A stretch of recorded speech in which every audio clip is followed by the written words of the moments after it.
നമസ്കാരം, പുതിയൊരു വീഡിയോയിലേക്ക് സ്വാഗതം. നാളെ മാർച്ച് 27 ലോകമെമ്പാടുമുള്ള എല്ലാ മോഹൻലാൽ ഫാൻസും കാത്തിരിക്കുന്ന, അല്ലെങ്കിൽ ലോകമെമ്പാടുമുള്ള എല്ലാ മൂവി പ്രേമികളും കാത്തിരിക്കുന്ന എമ്പുരാൻ എന്ന മൂവി റിലീസാകുന്ന ദിനം. Empuraan movie first day first show കാണുന്നവരോട് ഒരു റിക്വസ്റ്റ്.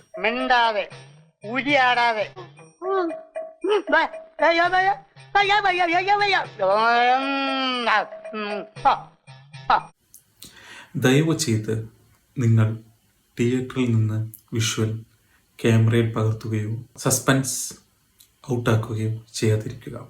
നിങ്ങൾക്ക് ഫസ്റ്റ് ഡേ ഫസ്റ്റ് ഷോ കാണാൻ പറ്റി.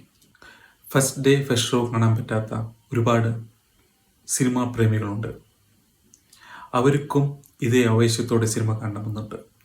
ദയവ് ചെയ്ത് നിങ്ങൾ ക്ലിപ്സ്, സസ്പെൻസ്, സ്റ്റോറി ഔട്ടാക്കാതിരിക്കുക. ഇതൊരു റിക്വസ്റ്റാണ്.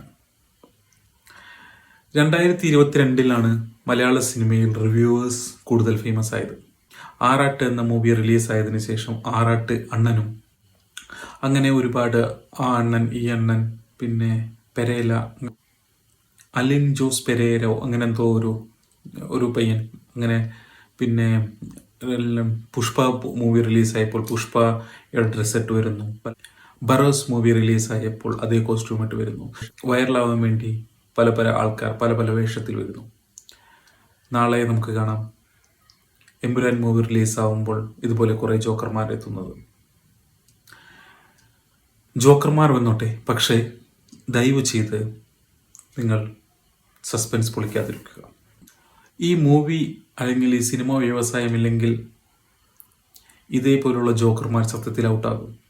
നാളെ അശ്വന്ത് കോക്കിൻ്റെ റിവ്യൂ കാണാം. ലൂസിഫർ പോലെ ഡ്രസ്സൊക്കെ ഇട്ട് നാളെ വന്നിരിക്കുന്നത് കാണാം. എൻ്റെ ക്വസ്റ്റ്യൻ അതാണ്, സത്യത്തിൽ എന്തിനാണ് നമ്മൾ ഇവരുടെ റിവ്യൂ കണ്ട് സിനിമ കാണുന്നത്? ഇവരാണോ മലയാള സിനിമ എങ്ങനെ വേണമെന്ന് തീരുമാനിക്കേണ്ടത്? അവർക്ക് ഇഷ്ടപ്പെട്ട മൂവി എനിക്കിഷ്ടപ്പെടണമെന്നില്ല, എനിക്കിഷ്ടപ്പെട്ട മൂവി അവർക്ക് ഇഷ്ടപ്പെടണമെന്നില്ല. അവരവരുടെ ഇഷ്ടം പറയുന്നു. പക്ഷേ ദയവ് ചെയ്ത് മലയാള സിനിമയെ നശിപ്പിക്കാതിരിക്കുക. ലൂസിഫർ പോലെ, എമ്പുരാൻ പോലെ, അല്ലെങ്കിൽ അതുപോലുള്ള നല്ല മൂവികൾ വരട്ടെ, പാൻ ഇന്ത്യ മൂവി വരട്ടെ, മലയാള സിനിമ വളരട്ടെ. കാത്തിരിക്കുന്നു ലൂസിഫർ റിലീസിനായിട്ട്.